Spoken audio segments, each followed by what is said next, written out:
Jadi di situ peran bajingan di dalam yang signifikan. menjaga apa namanya? Iya. Khitbah apa namanya? Khitbahnya, tunangannya. Ya, satu kalau dalam konteks tunangan bisa tunangan. Kalau konteks pernikahan, proses perjalanan pelaksanaan pernikahan itu biasanya yang melakukan pengamanan dipercayai oleh masyarakat untuk melakukan pengamanan itu adalah komunitas bajingan. Oke, Pak Dokter, kembali kepada tema yang kita bahas. Siap. Tadi kan dari saking tawaduknya kepada kiai, kepada orang tua, sehingga calon suami dan calon istri itu patuh saja kepada kedua orang tua. Betul. Nah, pernahkah Anda mewawancarai calon-calon ini yang tentu di awal, karena saya yakin tidak mungkin tiba-tiba langsung timbul rasa hub gitu kan ya, karena diperjodohkan itu. Berarti ada tekanan psikologis. Nah, apakah memang kenyataannya seperti itu? Ada tekanan psikologis gitu? Rata-rata seperti itu memang. Cuman dalam proses perjalanan ada beberapa yang mengaku saya merasa enjoy ketika sudah di proses perjalanan, apalagi sudah punya anak gitu. Artinya setelah dijalani sudah proses perjalanan, lebih-lebih ketika punya anak timbul dengan sendirinya rasa cinta. Jadi proses pernikahan rata-rata di komunitas Tanah Lancing itu tidak berangkat sebagaimana masyarakat pada umumnya sekarang. Maaf nanti dulu saya potong, Pak Dokter. Mohon maaf, kita hidup di Jember hari ini kan cenderung anak remaja itu ingin menemukan cintanya terlebih dahulu sebelum nikah. Betul. Betul-betul sangat cinta, baru setelah mantap dia tunangan, dinikahin. Nah, berarti rasa cintanya itu ditemukan sebelum dia menikah. Gitu betul. Kan? Beda kalau di sana, pas proses perjalanan bahkan tunangan, kalau orang, mohon maaf, kalau di Jember Bang Dahri ya, yang namanya labekalan ya, biasanya kemandiman dah. Iya. Dibawa kemana-mana sudah.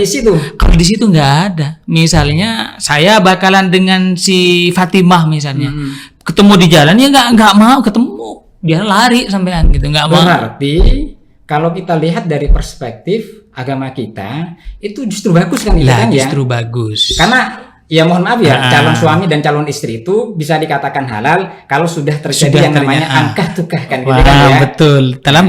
Tapi dalam konteks sosial dan konteks psikologi itu yang mungkin sedikit perlu mendapatkan ini ya, apresiasi, perlu mendapatkan sentuhan-sentuhan keilmuan dari kita gitu ya. Dampak ketika pernikahan. Oh iya betul.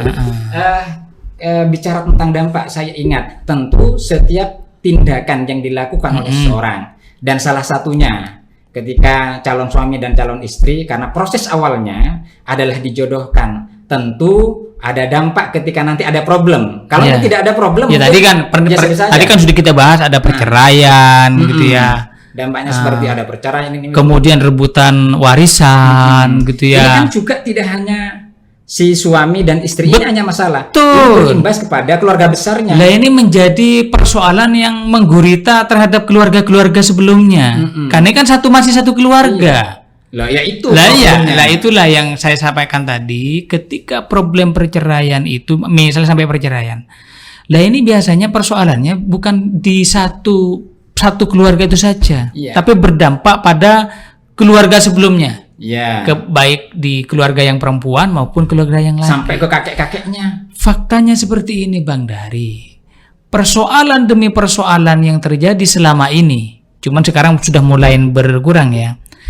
Ini berhenti di ini saja, di komunitas, tidak sampai di meja hukum.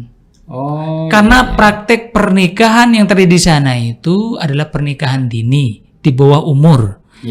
Kemudian yang kedua, pernikahan di bawah tangan alias tidak terdaftar di KUA. Jadi perempuan misalnya dicerai oleh seorang laki-laki tidak bisa menuntut hak secara hukumnya, nggak ada gitu. Karena ya. memang tidak terdaftarkan dan tidak diikat, disaksikan oleh KUA, tidak tercatat di KUA. Ini masalah. Memang masalah karena kita hidup di zaman modern, kebutuhan sekarang itu, dan kita sebenarnya juga diikat oleh aturan nasional. Betul. Setiap orang yang melakukan akad nikah itu harus tercatat. Bahkan sekolah sekarang SD saja sudah harus mempunyai akte kelahiran. Sedangkan pengurusan akte kelahiran itu harus punya kartu nikah. Ya, betul. Lah sekarang itu banyak fakta-fakta komunitas di orang Madura itu bagi orang-orang yang tanda kutip yang sebelumnya tidak pernah ngurus kartu nikah, sekarang bingung kartu nikah ketika anaknya sekolah. Apalagi ngurus di sekolah di tingkat tinggi. Itu biasanya sangat dibutuhkan itu. Menikah tanpa punya kartu kartu keluarga nggak bisa. Kartu keluarga kalau tidak ada akte kelahiran juga nggak bisa.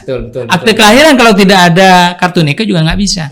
Nah inilah yang perlu mendapatkan perhatian khusus dari berbagai pihak, terutama di Madura pedalaman, praktek-praktek seperti itu ini masih ada. Ini kan tidak hanya bicara tentang masalah kesadaran individu, kolektif, masyarakat yang ada di Tanah Najeng itu. Nah, ketika ada problem masalah pernikahan dini di bawah umur, bahkan pernikahannya tidak tercatatkan, ini kan ada kewajiban dari pemerintah untuk mensosialisasikan. Beginilah aturan pemerintah. Sosialisasi sudah pernah dilakukan, sering sebetulnya dilakukan itu.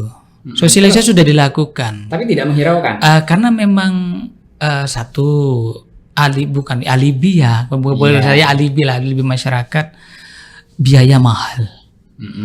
Karena memang terutama yang namanya masyarakat pedalaman, pendapatan perharinya itu nggak nentu. Padahal sekarang itu cukup 600.000 itu ya? Iya, bagi kita 600.000 mungkin. Tapi kalau datang ke KUA gratis hari ini. Gratis ya? Gratis hari ini. Insya Allah.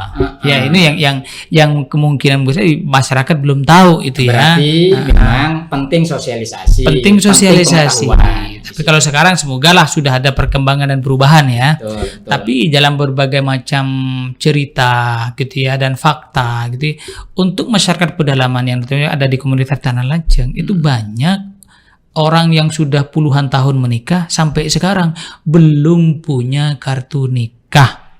Loh, tapi bagaimana dengan problem kependudukan? Mohon maaf gitu ya. Kan ada pemilihan kepala desa, ada pemilihan bupati, ada pemilihan DPRD, bahkan ada pemilihan presiden. Nah, dan salah satunya yang merupakan rakyat Indonesia adalah warga Tanah Lajeng itu. Kalau tidak terdaftar di catatan kependudukan berarti tidak punya hak suara. Ya, penduduk punya, kartu penduduk punya Bang Dari. Lah, kan kartu penduduk itu berawal daripada kakak, gimana? Lah, kartu penduduk sebelumnya kan yang penting orang yang namanya orang dulu itu semuanya punya kartu penduduk ya. Tapi tidak punya kartu nikah. Oh, kartu nikahnya gitu. Kartu nikahnya nggak punya. Kalau KTP itu punya.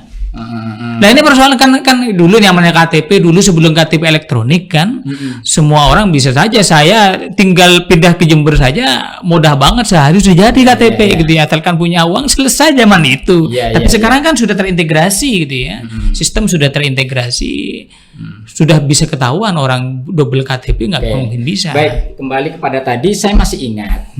Jadi ada yang janda. Kemudian ada satunya katanya tadi, kalau laki-laki itu. Kenapa? Nah, orang yang putus dengan keluarganya, kalau perempuan itu kan janda, kalau yang laki-laki duda, kan ya. Nah, oke, fakta-fakta di lapangan. Duda lancing ya, berarti janda perawan duda lancing. Iya. Kan bener gitu ya. Betul. Iya, kalau tidak disentuh itu kan. Oh ya bener ya. Kalau di sini ting-ting gitu. Iya, ting-ting. Ada yang mengatakan ya janda kembang gitu ya, masih harum katanya. Ya kalau di sini kalau janda kembang bukan berarti janda perawan, kembang maksudnya masih cantik, masih gitulah. Oke. Yang penting sekarang kan sudah ini berarti keluarga ini adalah keluarga yang mempunyai masalah yang ujung-ujungnya adalah firaq, bercerai. Nah di masyarakat mohon maaf gitu ya, di masyarakat kadang orang yang sudah firaq atau cerai seperti ini satu nilainya sudah berkurang, ya. Untuk aspek marketable-nya itu nilainya sudah berkurang, jangan-jangan sudah disentuh sehingga nilainya orang lain akhirnya melihatnya sudah berbeda, lebih gitu murah ya. Ibarat barang itu lebih murah daripada. Nah gimana melihat janda atau duda yang kosong, apakah ya mohon maaf gitu ya, menurut perspektif pasar apa masih laris atau seperti yang saya katakan tadi, ketika ini kan proses pernikahannya antara saudara dan satu komunitas. Satu komunitas. Ya, biasanya ketika terjadi perceraian kan yang pasti antara yang laki dengan perempuan itu nggak bertemu.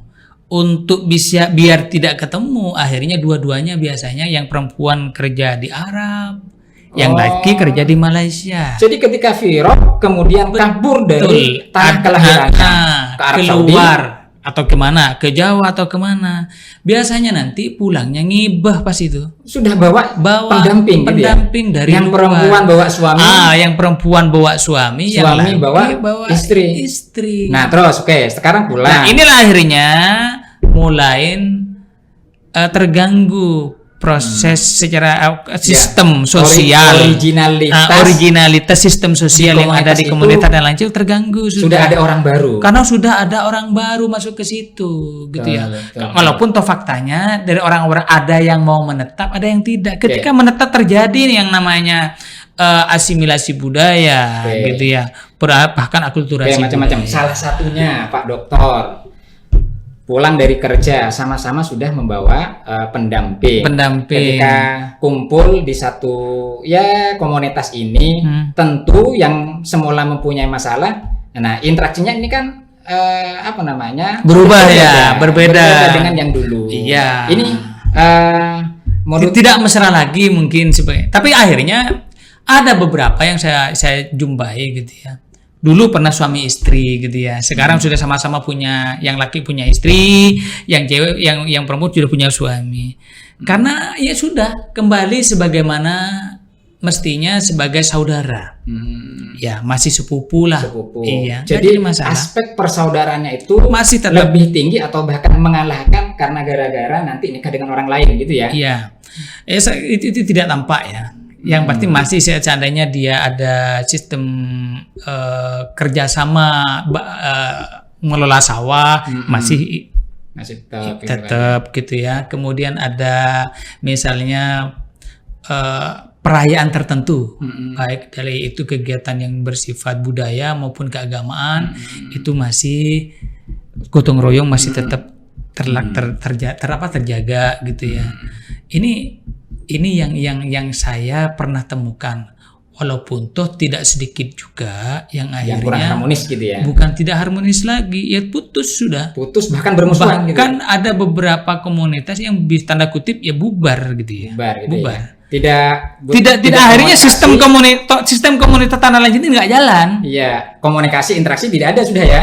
Yang namanya komunitas tanah lancing tidak jalan, otomatis interaksi dan sistem komunitas itu mandek sudah. Iya.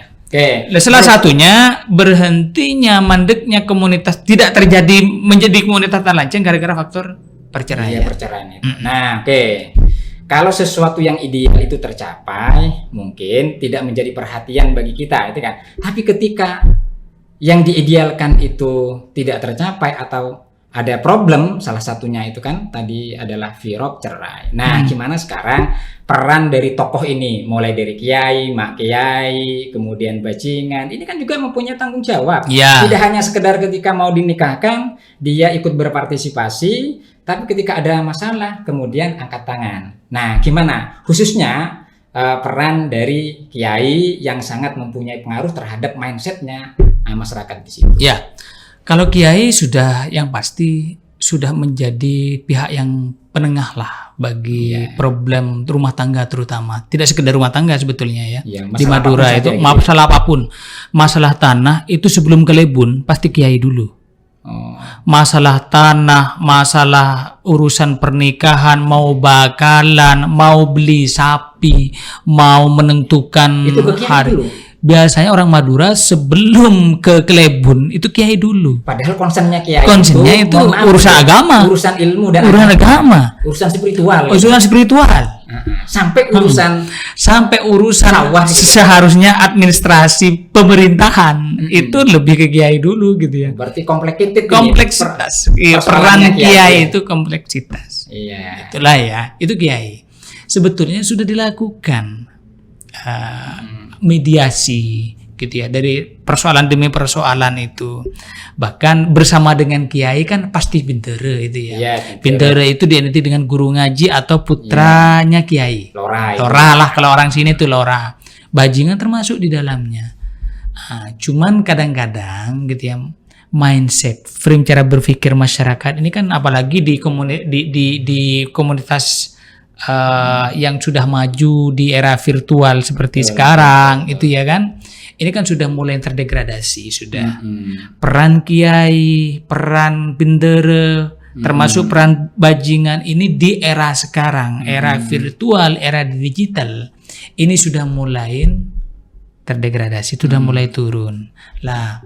Cuman fakta-fakta di beberapa tempat masih ada loh ya, masih ada. Cuma di sebagian sudah mulai masuknya orang asing di dalamnya. Jadi otomatis tanda kutip menurunkan citra ya, peran kiai yang dulunya sangat dominan, sangat dominan dalam menentukan berbagai macam keputusan dari berbagai hal, konflik, persoalan, dinamika yang terjadi di komunitas Tanah Lancang khususnya, bahkan masyarakat Madura secara umum.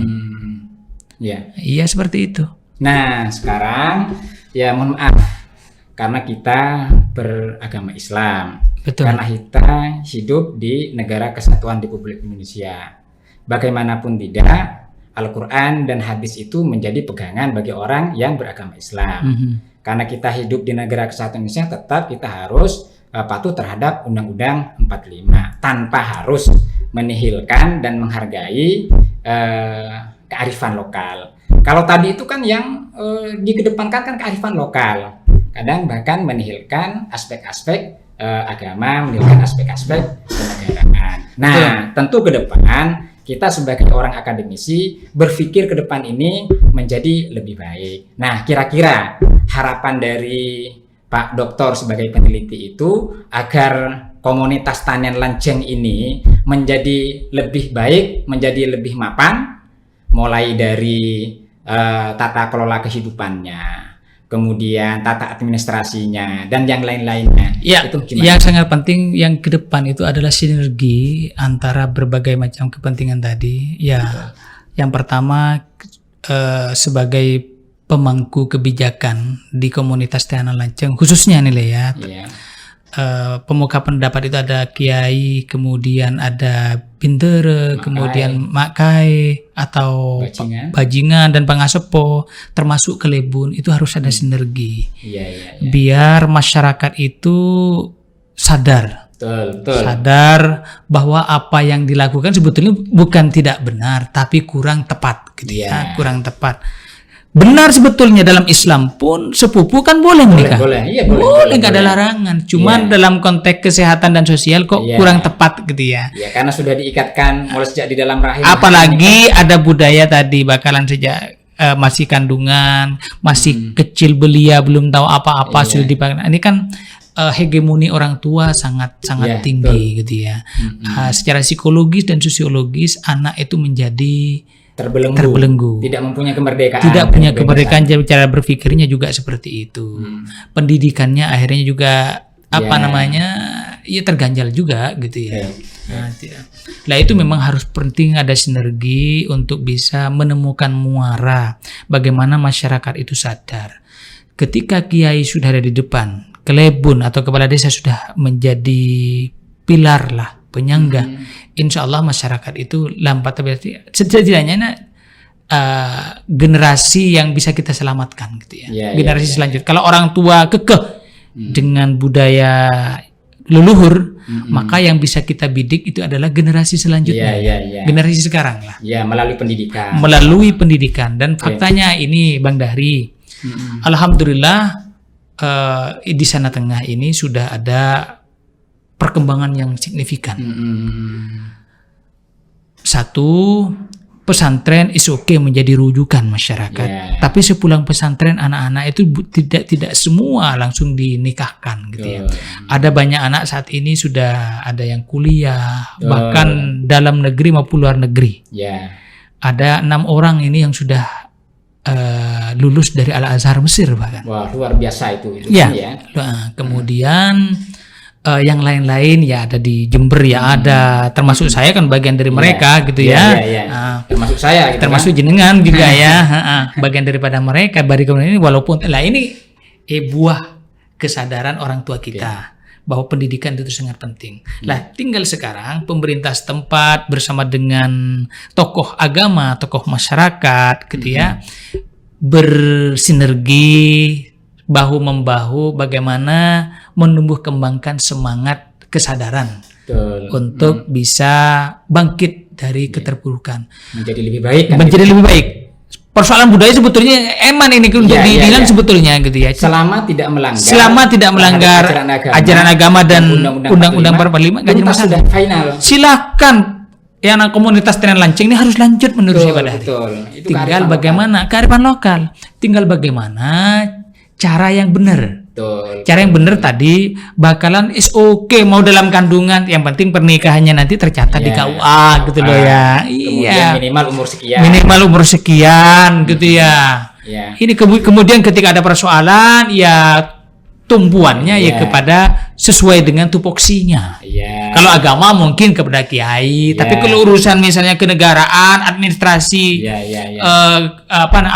kenegaraan, perkantoran, iya harus ke Kelebun. Oke Pak Dokter ya, tentu perjumpaan kita di sore hari ini kalau tidak dibatasi ya sangat banyak yang banyak sebetulnya yang bisa kita ceritakan. Ini kan masih kembangannya saja, ini belum akarnya nih, Bang Dahri. Paling tidak kita sudah mendapatkan pandangan baru tentang budaya yang terjadi di komunitas Tenen Lanceng yang ada di Pamekasan ini itu kan ya. Bagaimanapun kita sebagai akademisi harus mempunyai kesadaran untuk membantu mereka itu, khususnya di aspek pendidikan, agar pendidikannya itu menjadi pendidikan yang lebih baik dan nanti akan mempengaruhi mindsetnya itu kan. Karena selama ini kalau melihat prosesnya itu kan mereka ya mohon maaf ya, secara psikologis tertekan, tidak berdeka, tidak bisa menentukan nasibnya sendiri karena nasibnya ditentukan oleh kedua orang tuanya. Atau walaupun dalam konsep agama birrul walidain itu baik, tapi ada batasnya kan gitu kan ya.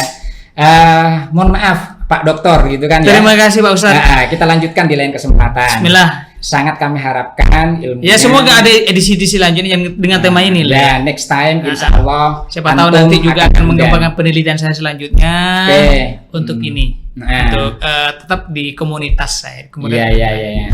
Terima kasih bersama Jembermu Podcast gitu kan. Kita akan selalu berjalan di track yang benar. Terima kasih Bang Dahri. Mohon maaf sampai di sini. Wassalamualaikum warahmatullahi wabarakatuh. Ya, terima kasih juga pemirsa di rumah.